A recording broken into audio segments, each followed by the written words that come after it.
I like to call it the natural habitat, To see you in your natural habitat is not to objectify you. Or isolate you. Isolate you. Or make you that person that you think you are.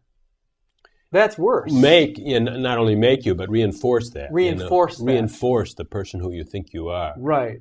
By seeing you as a limited and, right. you do have a mental disability. And, Absolutely. these are the things that just actually... I don't want to confirm what you think about yourself. Right, absolutely. I don't want to look at you in a way that confirms what you think about yourself. So that's what the teacher is really doing, right? Yeah, he's recognizing this natural habitat that you are situated in, this great spaciousness, this great awareness that you are, right? Because it's not just in your body, it's in your body, it surrounds your body, it has given rise to the body, it's given rise to everything and everybody, right? And the teacher's saying, okay, that's what you are. Just turn off your mind and what does that feel like? Some people, who don't need to go through the intellectual journey, right? The intellectual journey of...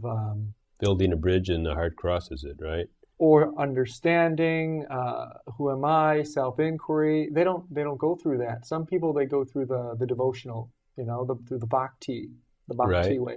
Other people, they go through the gnani way, the way of knowledge, right? And then some people, they just get it in the most subtle transmission of silence. Just a glance. So that's just kind of consideration. Well, they're saying be still, right?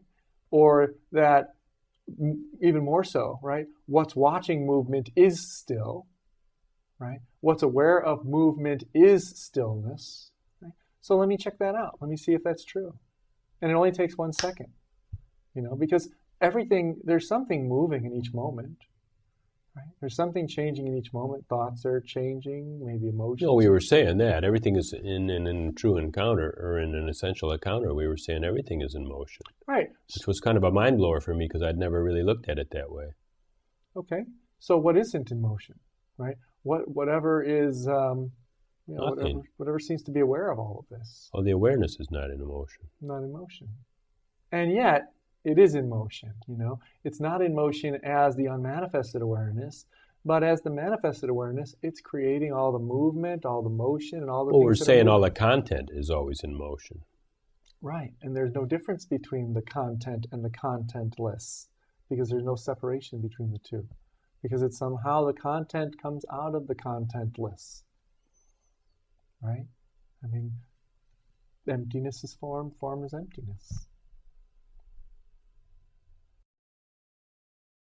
So it's not this, I have to be present, I have to be present, I have to be present, constantly reminding yourself, carrying around your bag of have-tos, shoulds, I must.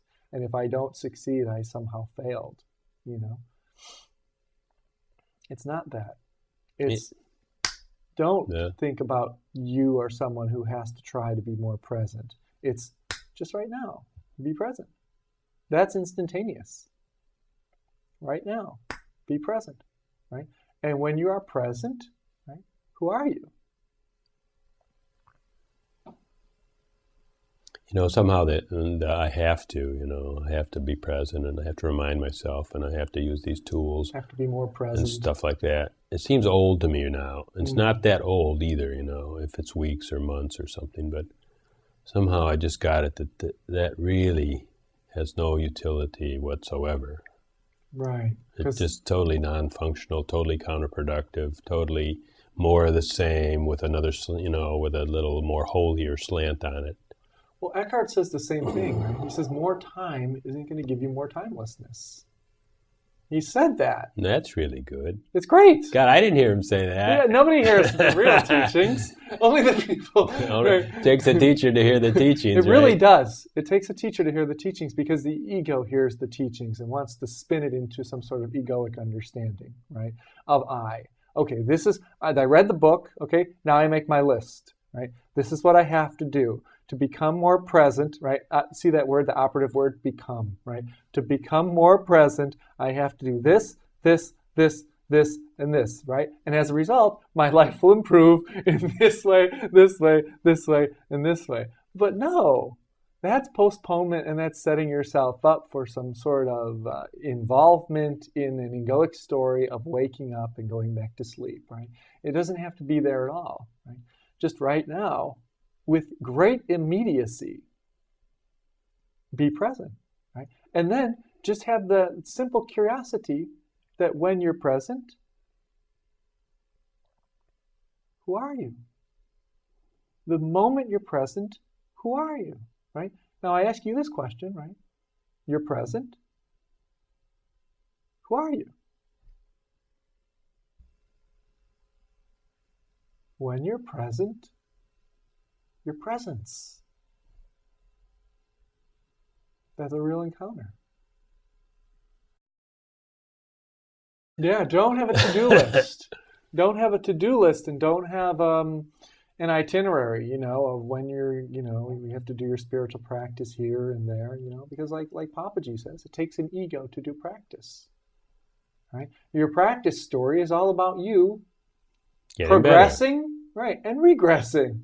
Right. Right? But this is outside of progress and regress. This is the immediacy of now, right? The immediacy of now, right? Be present. Just this 1 second, just be present. Just to find out who you are when you're present. That's all. That's all anyone's ever been saying. Be present, just to find out who you are when you're present. Because if you're present to your mind, who you are is all the ideas that you have of yourself. Okay, so when you say that, I can realize who I am is not all the ideas. Because the ideas are not there, but I'm still here. Or my presence is still here, or right. My awareness is still here. And what does that feel like? It just seems real hard to put a word to it. Perfect. Then a word isn't needed. There's no discomfort to it. Is there peace?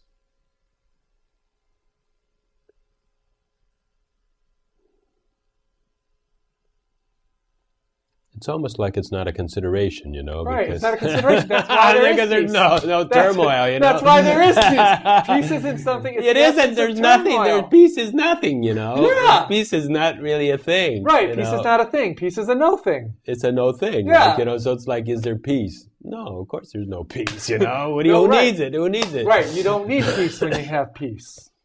Yeah, because peace just becomes another idea, another concept of something that you have to get, something you have to acquire. Right? Peace is only good when you have turmoil. Without turmoil, you don't need peace. You don't need peace because the absence of turmoil is peace. Peace. Yeah. I think there was a teacher one time that said, even the thought I am peace disturbs peace. So why would you have to say it? It doesn't. You don't have to say it. You don't have to say it. You don't have to change it. You don't have to go look for it. It's right here, right now. In abundance. Right. In abundance. And that peace itself is what's having a real encounter. The peace itself is what's having a real meeting with everything.